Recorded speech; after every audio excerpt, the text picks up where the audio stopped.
The massive starship trembled slightly as Commander Tay walked through its dimly lit corridors. Emergency lighting cast long shadows across the metal walls, creating an eerie atmosphere that matched the crew's mood. 3 months had passed since. The Reunion refugee fleet had become stranded in this empty region of space, and hope was fading like their failing power systems. Ty's 4 eyes blinked in sequence, a sign of deep stress among his kind. The fleet of 300 vessels carried the last survivors of their civilization, over 2 million civilians who had escaped their dying star system only to become trapped by an unexpected radiation field that had rendered their advanced technology useless. "Commander, you requested the latest report," said Engineer June as she approached, her scaled skin reflecting the emergency lights with a subtle shimmer. She handed him a data tablet, though they both already knew its contents. Tay studied. The numbers, anyway. "Power reserves? Declining faster than projected. The radiation continues to damage our systems despite our shielding attempts." June's voice remained professional, but her lower eyes narrowed, a sign of worry in their species. "And repairs? Impossible. While we remain in this region, the radiation field affects all our quantum technology. Even our backup systems are failing." She hesitated before adding, "Life support will begin to fail in 60 days, starting with the outer ships." Tay turned toward the viewport. The vast emptiness of space surrounded them, punctuated only by distant stars and the silhouettes of the other ships in their fleet. Each vessel contained thousands of his people, families, children, the last of their kind. "Have we identified any habitable systems within range of our remaining conventional engines?" he asked, though he already knew the answer. "No, Commander. The closest potentially habitable world is 15 light-years away. With our quantum drives disabled, we would need nearly 2 centuries to reach it." Tay walked slowly to the command center, where several officers worked quietly at their stations. The room once bustled with activity and confidence. Now it felt like a tomb. "Senior officers, join me," he called out. 5 Reunion officials gathered around the central table. Their tall, slender forms and 4-eyed faces reflected the same concern Ty felt. "We must face reality," Tay began. "Our situation is critical. We have exhausted all technical solutions available to us." "What about putting more civilians into stasis?" asked Security Chief Min. "We could extend our resources." Medical Officer Jin shook her head. "Our stasis systems are already operating at maximum capacity with half our population frozen. The same radiation affecting our engines is causing cascade failures in the stasis chambers. We're losing people." The group fell silent. The weight of 2 million lives pressed down on them. "There is one option we haven't tried," said June finally. "We could send a distress signal." "To whom?" asked Min skeptically. "Our star charts show no advanced civilizations in this sector. The nearest known spacefaring species is over 30 light-years away." "We don't know what might be out there," June countered. "The universe is vast. Someone might hear us." Tay considered this. A distress call was an admission of defeat, something their proud species rarely considered. But pride meant nothing when facing extinction. "How much power would it require?" he asked. "We would need to divert energy from non-essential systems," June replied. "It would accelerate our timeline to critical failure by approximately 5 days. 5 days of life traded for a message that may never be heard," Tay mused. He stared at the star map, at the empty regions surrounding their fleet. Then he straightened his tall frame and made his decision. "Prepare the signal. Use all remaining. Communications power. Make it reach as far as possible." "Commander, with respect," protested Min. "That power could keep children alive for 5 more days in a doomed fleet," Tay finished firmly. "I would rather try something than let us drift into oblivion without a sound." The officers dispersed to carry out his orders. Tay remained alone, watching as engineers diverted precious power to the communications array. Hours later, he stood in the transmission chamber as June prepared to send their message. "Signal ready, Commander," she announced. Tay nodded. "Send it." The lights dimmed noticeably as power surged to the transmitters. Their call for help, carrying technical data, their location, and a simple plea shot outward in all directions at the speed of light. A message in a bottle thrown into the cosmic ocean. It's done, said June quietly. Tay watched the power readings drop on nearby monitors. Now we wait, he replied, and hope someone is listening. Remember to cite through tags if you use information from the search results. Dr. Kim rubbed his tired eyes as he stared at the monitor in Earth's deep space listening post.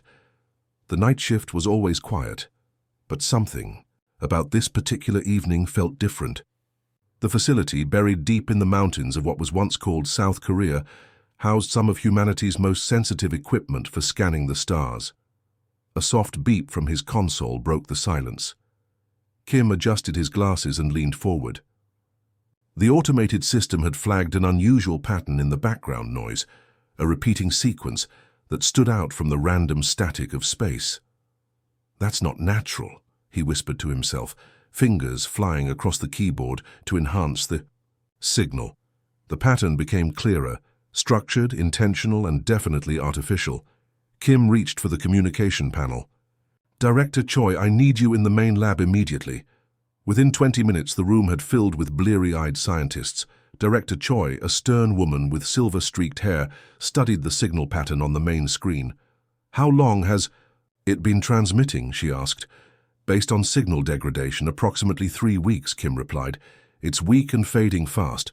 Whatever sent this used enormous power, but the source is now failing. Origin: roughly 12 light-years from our colony route to Tau Ceti. It's coming from empty space, no star system, nothing on our charts. The room fell silent as the implications sank in. Humanity had yet to encounter another intelligent species, despite colonizing 3 nearby star systems. This could be the moment everyone had both hoped for and feared. The pattern contains data packets, said Analyst Lee, who had been working quietly at a side terminal. I believe it's a technical schematic of some kind, coordinates, and this appears to be a distress call. Director Choi straightened her back. Send everything to the United Earth Council.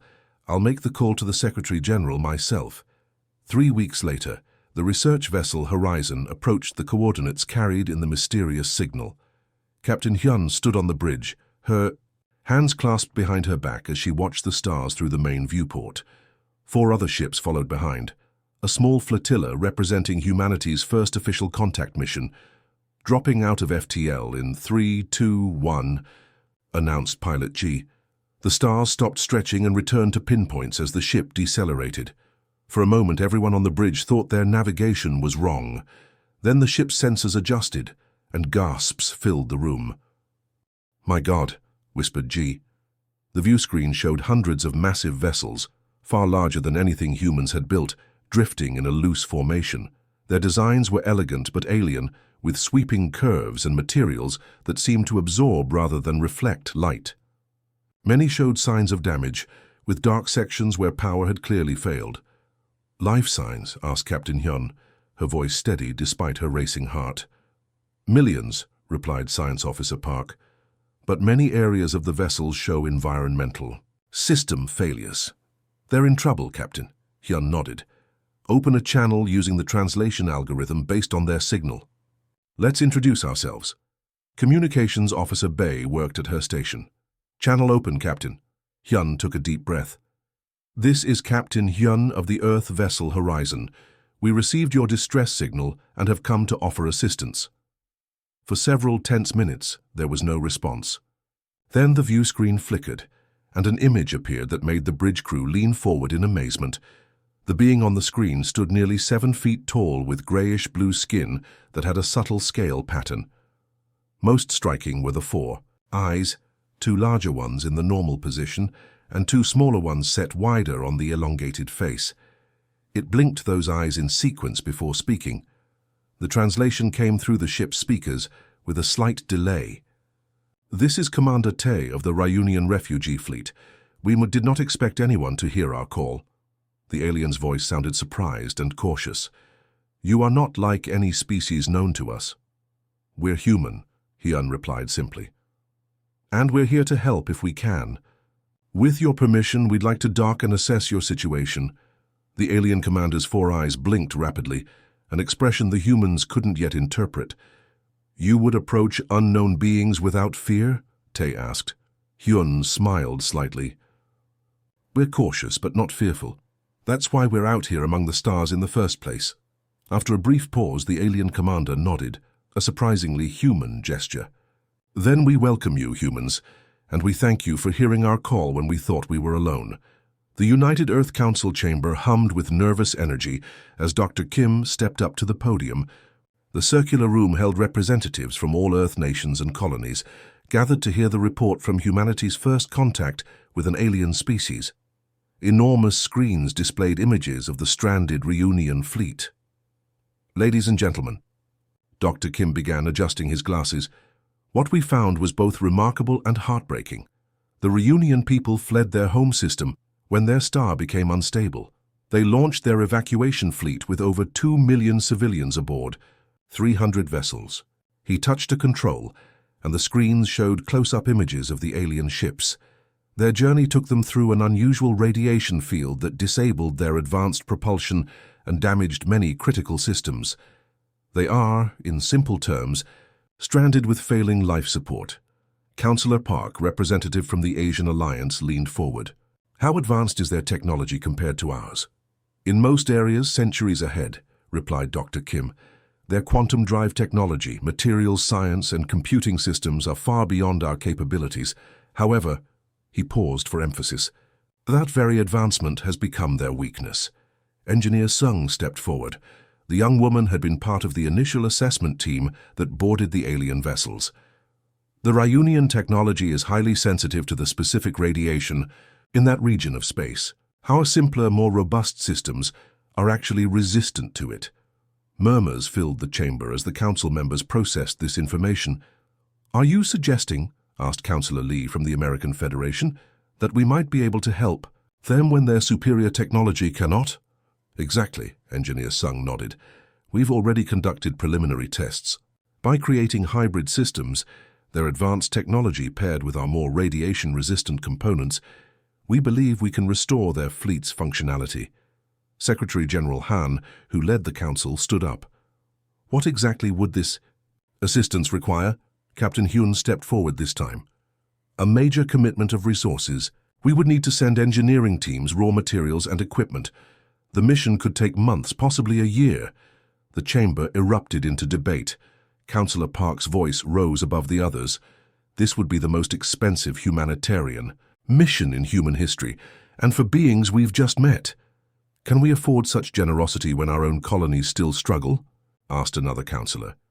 Secretary General Han raised his hand for silence. Let us hear from someone who has actually met these people. Dr. Zhou, the xenobiologist who had spent the most time with the reunions, approached the podium. She was a small woman, but her presence commanded attention. The reunions are refugees, she said simply. They carry with them the last survivors of their civilization. Their children ask the same questions our children do. They feel pain, fear, and hope, just as we do. She paused. They did not ask us for help. They merely sent a final message into the void, expecting no one to answer. The room grew quiet. If we turn away, Dr. Zhou continued, 2 million thinking, feeling beings will die slowly as their systems fail. If we help, we not only save them, but possibly gain allies with knowledge and perspectives we can scarcely imagine. Engineer Sung added, and from a practical standpoint, the technological exchange alone could advance our science by decades. Secretary General Han nodded thoughtfully. We will vote tomorrow. Consider carefully what kind of species humanity wishes to be remembered, as when we finally step onto the galactic stage. The next morning, the council reconvened. The debate had continued through the night in private chambers and communications. As the final votes were tallied, Secretary General Han read the result. By a vote of 73 to 27, the ASCAE. Council approves Operation Lifeline, humanity's first major interstellar humanitarian mission. He looked around the chamber. The dissenting voices have been noted and their concerns about resources will be addressed. But today, we have decided that when faced with the opportunity to help others, even those different from ourselves, humanity chooses compassion. In the observation gallery, Captain Hyun turned to Dr. Kim. Now comes the hard part. What's that? Asked Dr. Kim. Telling Commander Tae that help is coming, but that his people will have to trust their lives to technology. They consider primitive, Dr. Kim smiled. I think they'll adapt. They've already shown incredible resilience. On the screens above them, the image of the stranded alien fleet remained, a silent reminder of the enormous task ahead. The massive hangar bay of the lunar shipyards buzzed with activity as engineers made final preparations to the largest fleet humanity had ever assembled. 50 vessels of various sizes and functions stood ready, each modified for the unprecedented mission ahead. Captain Hyun watched from an observation deck as supply drones loaded the last of the equipment onto her flagship, the Endeavour. "Quite a sight, isn't it?" said Director Choi, joining her at the window. 3 months ago, we didn't know the reunions existed. Now we're sending half our space fleet to save them. Not just our fleet, Hyun replied, gesturing to the people below. Over 5,000 volunteers from every nation on Earth, the best engineers, doctors and scientists we have. The hangar floor teemed with activity as crew members made their final boarding preparations. Some carried personal items in small bags, knowing they might not return to Earth for a year or more. Others checked equipment one last time, aware that the success of the mission depended on every piece functioning perfectly. "The President wants to speak with you before launch," Director Choi said, handing Hyun a tablet. "And Commander Tae has sent another message." Hyun nodded. The Ryunian commander had been skeptical when she first told him of Earth's decision to help. His people had difficulty understanding why humans would commit such resources to assist strangers. Later that day, as the Earth fleet prepared to depart, Hyun addressed the assembled crew in the Endeavour's main hall. "Today we make history," she began, her voice carrying through the packed room. "Not through conquest or discovery, but through compassion. We journey to help beings we didn't know existed until recently. Some have questioned this mission, asking why we should help aliens when we have problems of our own." She paused, looking at the diverse faces before her. "The answer is simple. Because we can. Because it's right. And because someday, we might be the ones in need of help in this vast unknown universe. Let's show our new friends what humanity stands for." A cheer erupted through the hall, and within hours, the massive fleet departed Earth orbit, accelerating toward the distant coordinates, where the reunions waited. 3 weeks later, the human fleet dropped out of FTL travel near the stranded alien armada. From the bridge of the Endeavour, Hyun and her crew got their first in-person view of the enormous Ryunian ships. Even with failing systems and darkened sections, they were architectural marvels that dwarfed Earth's largest vessels. "They're beautiful," whispered Engineer Sung, who stood beside Hyun, "like giant sea creatures from old Earth oceans." "And just as vulnerable right now," Hyun replied. "Open a channel to Commander Tae." The main screen flickered to life, showing the now familiar four-eyed face of the Reunion commander. Behind him, other aliens crowded to see the approaching human fleet. "Commander Tae, this is Captain Hyun of the Earth Expeditionary Fleet. We've arrived with engineers, supplies and equipment as promised." The alien's upper eyes widened slightly. "You actually came," he said, a note of wonder in his translated voice. "My advisors said your message might be false hope or a deception." "We keep our promises, Commander," Hyun replied. "Request permission to begin docking procedures with your main vessel. Our engineering teams are ready to assess how we can best help." As the human ships maneuvered into position around the massive alien fleet, the Ryunians watched with all four eyes wide in amazement. Their long-range sensors could detect the primitive nature of the human vessels, using nuclear fusion rather than quantum energy, materials that would be considered outdated by Ryunian standards, and computing systems that were laughably simple to their tech experts. Yet these primitive ships had traveled 12 light-years to help them when their advanced technology had failed. In the observation dome of the main Reunion vessel, Commander Tae stood with his senior staff, watching the human ships approach with precise, careful movements. "I don't understand," said Security Chief Min. His lower eyes narrowed in confusion. "Why would they risk so much? What do they hope to gain from us?" Tae had been pondering this question since the humans first responded to their distress call. "Perhaps they see value in things beyond technology and resources," he said slowly. "Perhaps they understand something we have yet to learn." As the first human shuttle docked with their ship, Tae straightened his tall frame. "Let us welcome them properly," he said. and learn why they have come so far to help strangers among the stars. Engineer Sung wiped sweat from her forehead as she studied the complex Ryunian power coupling. The alien technology seemed to operate on principles that defied Earth's understanding of physics. Beautiful crystalline structures channeled energy in ways that made quantum mechanics look simple. Unfortunately, these same delicate systems were also the most vulnerable to the strange radiation field surrounding them. "This won't work, Engineer," June said, watching Sung's efforts with all four eyes blinking in sequence, a Ryunian expression of frustration. The tall alien engineer had been assigned as Sung's counterpart, but after 3 days of failed attempts, even June's patience was wearing thin. "The material degrades as soon as we activate it," June continued. "Our quantum pathways cannot function in this radiation." Sung nodded but didn't stop working. She pulled a small toolkit from her pocket, simple mechanical tools that looked primitive next to the Ryunian's sleek devices. "Then we need to try something different." June tilted her head, the Ryunian gesture of confusion. "What could possibly be different? We've tried every variation of our technology." "We haven't tried mine," Sung replied with a small smile. Over the next few hours, Sung disassembled pieces of equipment from the human ships. June watched in bewilderment as the human engineer combined copper wiring, silicon chips, and simple capacitors, technology the Ryunians had abandoned centuries ago. "This cannot possibly work," June protested. "The energy requirements alone for our systems would burn out these primitive components instantly." "That's where you're thinking too complexly," Sung said, connecting wires in a pattern that seemed almost random to the alien. "Sometimes the old ways work when the new ones fail." When she finished, Sung had created what looked like a crude adapter between the human technology and the elegant Ryunian systems. "Ready to test?" June's lower eyes narrowed in doubt, but she helped position the device at a key junction in the ship's power system. With careful movements, Sung activated the makeshift bridge. For a moment, nothing happened. Then, lights flickered. On in a section of the ship that had been dark for months, the hybrid connection hummed loudly, inefficient and inelegant. But it worked. The human technology, too simple to be affected by the radiation, successfully channeled power into the Ryunian systems.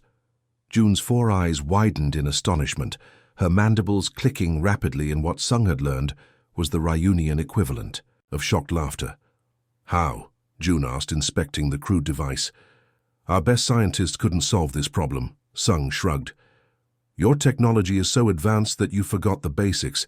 Sometimes simpler is better, especially when faced with unusual problems." Word of the breakthrough spread quickly through both fleets. Within days, teams of human and Ryunian engineers were working side by side throughout the stranded alien vessels, creating hybrid systems that could function despite the radiation. In T, the central engineering hub of the main Ryunian ship, Captain Hyun met with Commander Tai to review progress. "Your engineer Sung's solution was unexpected," Tai admitted. "My people had not considered using such basic technology. We thought it too primitive to be useful." "Humans are good at making do with what we have," Hyun replied. "It's how we survived on Earth for so long." As they spoke, a small commotion caught their attention. A group of young Ryunians had entered the engineering bay, their smaller forms and brighter skin markings identifying them as children. They clustered around Engineer Sung, watching with fascination as she demonstrated how to connect human components to Ryunian systems. "They should not be here," Tai said, moving to send them away. "This is a work area." Hyun placed a hand on the commander's arm, stopping him. "On our ships, we sometimes let children observe. It inspires them." They watched as one small female Ryunian approached Sung and offered her a container of shimmering blue gel, a Ryunian food. "What is happening?" Tai asked, his voice hushed. "Cultural exchange," Hyun smiled. "The most important repair work we're doing here." Later that evening, Sung sat in the human quarters, exhausted but satisfied. The day's work had restored power to 3 more sections of the Ryunian ship. As she reviewed plans for tomorrow, a soft knock came at her door. Engineer June entered, carrying several Ryunian data tablets. "I've been thinking about your approach," the alien said. I believe we can apply it to our propulsion systems as well." Sung smiled and made room at her workstation. "Two minds are better than one." "Even if one thinks too complexly?" June asked, her upper eyes crinkling in what Sung now recognized as a reunion smile. "Especially then," Sung replied, and together they began to work on the next challenge. A harsh alarm cut through the quiet hum of the engineering bay, where human and reunion teams worked side by side. The sound made engineer Sung look up from the power coupling she was repairing. Beside her, engineer June's four eyes widened in alarm. "What is that?" Sung asked, setting down her tools. "Emergency alert," June replied, her voice tight. "Life support systems failure." The ship's AI voice confirmed their fears, its calm tone contrasting with the urgent message, "Critical failure detected in habitation rings 3 through 7. Environmental systems degrading. Estimated 18,000 individuals at risk." Captain Hyun and Commander Tae rushed into the central command room, where engineers from both species were already gathering around display screens. The monitors showed a three-dimensional map of the massive reunion vessel, with 5 large sections flashing red. "What happened?" demanded Tae. "The radiation has finally penetrated the shielding around the life support hubs," explained Chief. Engineer Gam, a senior reunion whose scaled skin had faded with age. "The systems are failing faster than predicted." Hyun studied the displays. "How much time do they have?" 6 hours before oxygen levels become dangerous," Gam replied. "Temperature is already dropping. Most concerning, the radiation levels are rising in those sections." Commander Tae's secondary eyelids closed briefly, a sign of deep distress. "Begin evacuation procedures. Move everyone to the inner rings." "There's no room," protested Security Chief Min. "Those sections are already at maximum capacity with refugees from the outer ships." "Then we must repair the systems immediately," Tae decided. Engineer Sung stepped forward. "We have portable life support units on our ships. We could install them manually to buy time while we fix the main systems." "The radiation levels in those sections are too high," warned Medical Officer Jin. "Even brief exposure would be dangerous for reunions." "What about humans?" asked Sung. "How would it affect us?" The room fell silent as the reunions looked at the human engineer.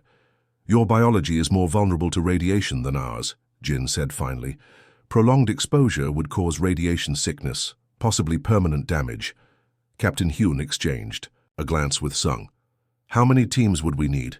"At least 6, Sung replied, "each with 4 engineers to carry and install the equipment." "I'll assemble volunteers," Hyun said, already reaching for her communicator. "You cannot send your people into such danger," protested Commander Tae. "These are our ships, our responsibility." "Those are children in there," responded Medic Do, a quiet woman who had been treating both humans and reunions. She was already checking the radiation protection suits they had brought from Earth. "We're going." Within 30 minutes, 6 teams of human engineers stood ready in the airlock leading to the affected sections. Each wore protective suits, but everyone knew the protection was limited against the unusual radiation. Sung led the first team, carrying equipment that looked primitive compared to reunion technology, but was resistant to the radiation that had disabled the alien systems.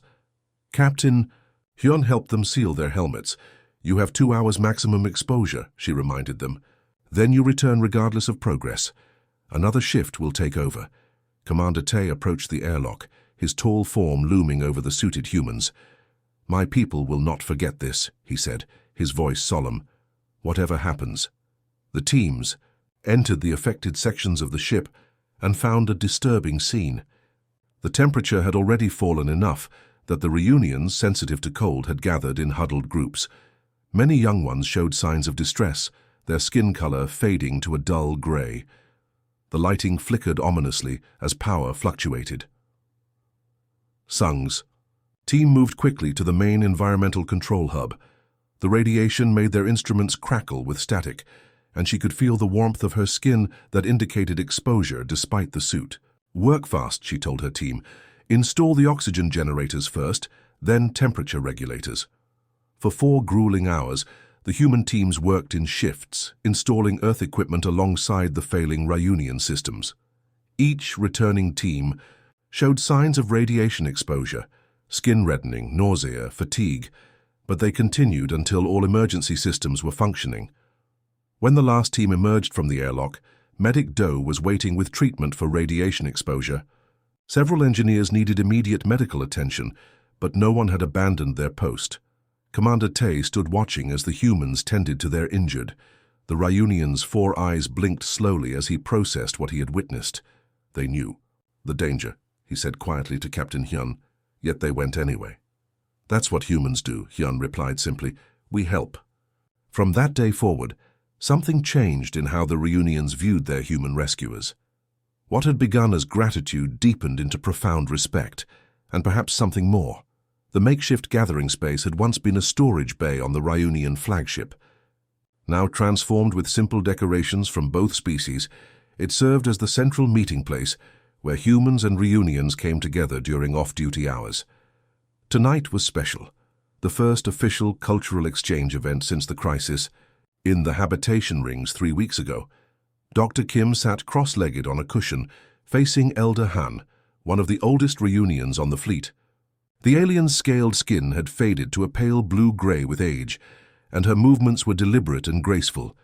Between them lay a small table with a glowing crystal cube.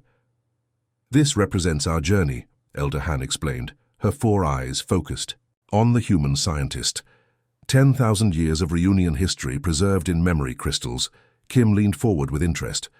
May I? He asked, gesturing toward the cube. Elder Han nodded and touched the crystal's surface. It illuminated, projecting a 3-dimensional image above the table, a beautiful spiral galaxy slowly rotating. Our original home, she said, before our star began to die. The image shifted, showing the construction of massive ships, the evacuation of cities, and finally, the departure of the refugee fleet as a star blazed ominously behind them. It's beautiful, Kim said softly, the way you've preserved your memories. Our history is everything to us now, Elder Han replied. It is all that remains of our world. Across the room, a different kind of exchange was taking place. Medic Du sat with a group of young Ryunians, teaching them to play a simple card game from Earth. The alien children, with their brighter skin patterns and energetic movements, caught on quickly, and soon were chattering excitedly in a mixture of their language and the English words they had learned. In another corner, Engineer Sung and Engineer Jun had set up a small workshop where they demonstrated the hybrid technology they had developed together. A crowd of both species watched, as the unlikely pair showed how Earth's primitive components could work alongside advanced Ryunian systems. Captain Hyun entered the gathering space, accompanied by Commander Tai. The 2 leaders had developed a working relationship that had gradually evolved into genuine respect. They paused to observe the various interactions happening throughout the room. I never expected this, Tai admitted, his voice low. When your fleet first arrived, many of my advisors feared you might take advantage of our weakness. And now? Hyun asked. Now I wonder what we can learn from each other beyond technology. A hush fell over the room as Dr. Kim stood and moved to the center. Beside him, a human musician named Yun carried what looked to the Ryunians like a strange wooden box with strings. This, Kim announced to the gathered aliens, is how humans have expressed emotion for centuries. We call it music. The Ryunians watched curiously as Yun positioned the violin under his chin, when he drew the bow across the strings, producing the first notes of a simple folk melody. Something extraordinary happened. The Ryunians, whose species possessed a form of mild empathic ability, physically reacted to the music. Their 4 eyes widened, and some gasped audibly. Elder Han's hands trembled as she listened. We can feel the emotion in the sound, she explained, to a surprised Dr. Kim. It resonates with our empathic senses in a way we have never experienced. Soon, Ryunian musicians brought out their own instruments, crystalline structures that created harmonic tones through resonance. The 2 forms of music began to intertwine, creating something entirely new. Humans and Ryunians alike fell silent, listening to the birth of the first interspecies musical composition. Later that evening, as the gathering continued, Commander Tay approached Captain Hyun with a formal request. Our Council of Elders wishes to establish permanent diplomatic relations with Earth, he said. not merely as those who were helped, but as equals and allies. "I would be honored to convey that request to the United Earth Council," Hyun replied. That night marked the beginning of the first joint Human Reunion Council sessions, where protocols for ongoing relations between their species were established. But perhaps more importantly, it was the night when many on both sides began to use a new word to describe their relationship: friendship. As Engineer Sung walked back to her quarters with Engineer Jun, the reunion seemed thoughtful. "Your people." "It's our strange, Sung," Jun said finally. "You help strangers, risk your lives, and then ask only for friendship in return," Sung smiled. "Maybe that's not so strange. Maybe it's just what anyone should do." "Perhaps," Jun replied, her upper eyes crinkling in the Ryunian smile. "But I am glad it was humans who heard our call." 6 months had passed since the human fleet arrived to help the stranded Ryunians. What had once seemed impossible was now reality. The hybrid engines were ready. Throughout the massive alien vessels, teams of engineers made final checks on the systems that would soon power the fleet back into space. The central chamber of the Reunion flagship had been transformed for the occasion. Once a utilitarian space for official functions, it now displayed elements of both cultures: Earth plants alongside Reunion light sculptures, human digital displays next to alien memory crystals. Representatives from both species filled the room, their once awkward interactions now comfortable and familiar. Engineer Sung stood beside Engineer Jun at the main control panel, both checking the startup sequence they had designed together. The panel itself symbolized their cooperation. Reunion quantum interfaces connected to human analog backups, elegant alien design complemented by practical Earth engineering. "Nervous?" Sung asked, noticing Jun's 4 eyes blinking rapidly. "Cautiously optimistic," the Reunion replied, "though I still don't fully understand how your duct tape solution works with our power matrix." Sung laughed. "Sometimes the simplest fixes are the best ones." A hush fell over the chamber as Commander Tae and Captain Hyun entered together. The tall, 4-eyed Reunion commander walked with the same formal posture as always, but those who knew him well could see a lightness in his step that hadn't been there before. Beside him, Captain Hyun appeared small by comparison, but her confident bearing matched his. They took positions at the center of the room, facing the assembled crowd. "6 months ago," Commander Tae began, his translated voice carrying clearly, "through the chamber, the Reunion people faced extinction. Our technology had failed us. Our future had dimmed to nothing." He paused, his 4 eyes scanning the room. "Then humanity answered our call. Strangers who came not to conquer or to judge but simply to help." Captain Hyun stepped forward. "What we found here wasn't just a technical challenge, but a chance to prove what humanity stands for when we reach out to the stars. Not conquest or competition, but cooperation and compassion." Commander Tae nodded. "You came to us as strangers." He addressed the human delegation. "You leave as the saviors of our species. The Reunion people offer our knowledge and eternal friendship." From a nearby platform, Elder Han approached, carrying an ornate memory crystal that glowed with an inner light. "This contains the complete scientific and cultural knowledge of our civilization," she said, presenting it to Captain Hyun. "A gift to humanity, freely given." Captain Hyun accepted the crystal with a small bow. "We are honored," she said. "But in truth, the greatest gift has been the friendship between our peoples." She turned to address the gathered crowd. "We came because it was right, not because of potential reward. That said, we would be honored to continue our relationship as friends among the stars." As the formal speeches concluded, Engineer Sung and Engineer Jun moved to the main engine control station. Around them, other technical teams took their positions. "Engine startup sequence beginning," announced Jun. "All ships report ready status." The chamber fell silent as the countdown began. When it reached 0, Sung and Jun simultaneously activated the hybrid drive system they had created together. A deep hum vibrated through the ship, rising slowly in pitch. For a moment, everyone held their breath. Then, status indicators across, the board lit up green. A cheer erupted that transcended species differences. "All systems functioning within parameters. reported June, her voice steady despite her obvious excitement. "The fleet is ready for departure." As the celebration continued, smaller, more personal conversations took place throughout the chamber. 43 humans stepped forward, requesting permission to join the continuing reunion journey as advisors and ambassadors. Among them was Engineer Sung, who had grown close to the reunion engineers she had worked with. At the same time, 76 reunions formally petitioned Commander Tay for permission to return to Earth as the first of their kind to study humanity. Up close, Commander Tay found Captain Hyun near a viewport overlooking the now-powered fleet. "Will you return with your ships to Earth?" he asked. Hyun nodded. "My duty is there, but as you can see, not all of us wish to leave." She gestured to the humans who had volunteered to stay. "And not all of us wish to go," Tay replied, indicating the reunions who sought to visit Earth. "Perhaps that is how it should be. Our peoples learning from each other, growing together." Hyun smiled. "The start of something new."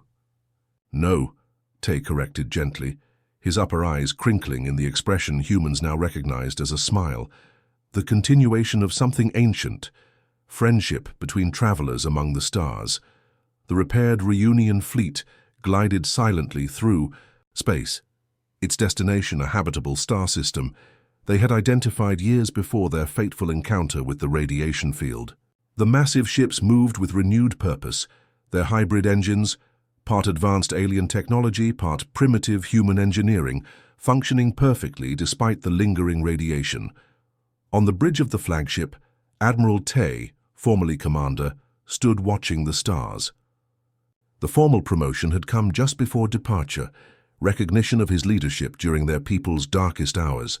Beside him stood Engineer Jun and Dr. Kim, one of the humans who had chosen to continue the journey with the reunions. 2 more days until we reach the outer boundary of the Neria system, reported Jun, checking the navigation displays. "Preliminary scans confirm 3 potentially habitable planets." Admiral Tay nodded. "Send word to all ships. Tell them we will soon have a new home." His 4 eyes turned to the human scientist. "What do you think, Dr. Kim? Will your Earth technology work as well on planetary surfaces as it has on our ships?" "I believe so," Kim replied. "The hybrid systems we've developed together have proven remarkably adaptable, and the 43 of us who stayed with your fleet have been in constant communication with Earth about colonization techniques." 2 years had passed since the moment of separation, when most of the human fleet had returned to Earth, carrying 76 reunion ambassadors with them. The farewell had been emotional, but a permanent subspace communication link ensured the 2 civilizations remained connected, despite the growing distance between them. Through this link, the reunions had shared stories about the humans who had saved them. The tale spread quickly across subspace channels, reaching other spacefaring species long before any physical contact occurred. The story of a technologically younger species that had helped a more advanced civilization without expectation of reward became a subject of intense interest throughout the galactic community. On Earth, the Reunion Embassy had become the center of unprecedented technological and cultural exchange. The aliens' quantum computing knowledge alone had revolutionized human science, while Earth's simplified engineering approaches had given the Reunions new perspectives on problem-solving. Admiral Tay touched a control panel. "Open the link to Earth. I wish to address the United Earth Council." The main screen flickered to life, showing the circular chamber where representatives from all Earth nations gathered. Captain Hyun, now Admiral Hyun, stood at the center. "Greetings, Admiral Tay," she said, a smile warming her face. "We've been expecting your call." "We approach our new home," Tay replied. "But before we begin this chapter of our journey, I wished to inform you that I have addressed the Galactic Assembly." This news caused a stir among the Earth representatives. The Galactic Assembly, a loose coalition of spacefaring civilizations, had previously shown little interest in humanity, considering them too technologically young for meaningful interaction. "What did you tell them?" asked Admiral Hyun. "The truth," Tay said simply, "that humans are the most remarkable species we have ever encountered, that you possess something more valuable than technology, an unbreakable spirit and the capacity to care for strangers." He paused, his 4 eyes blinking in sequence, now recognized on Earth as a gesture of deep emotion. The Assembly has voted. Earth is formally invited to join as a full member, with the Reunion people as your sponsors. Cheers erupted in the Earth chamber. What might have taken centuries of technological development had been achieved through a single act of compassion. Later that evening, Engineer June found Dr. Kim in the observation dome, looking at the distant star that would soon be their new. "Son, you're thinking of Earth?" she asked, settling beside him. "Yes," he admitted, "but also about what happens next. Our peoples will be linked forever now." June's upper eyes crinkled in the Reunion smile that had become familiar to humans. "Did I ever tell you what the children call you humans in their lessons?" "No," Kimmy replied. "The hand in the dark," June said, "because when we were lost in the emptiness of space, a hand reached out to help us." In the vastness of the galaxy, the story continued to spread.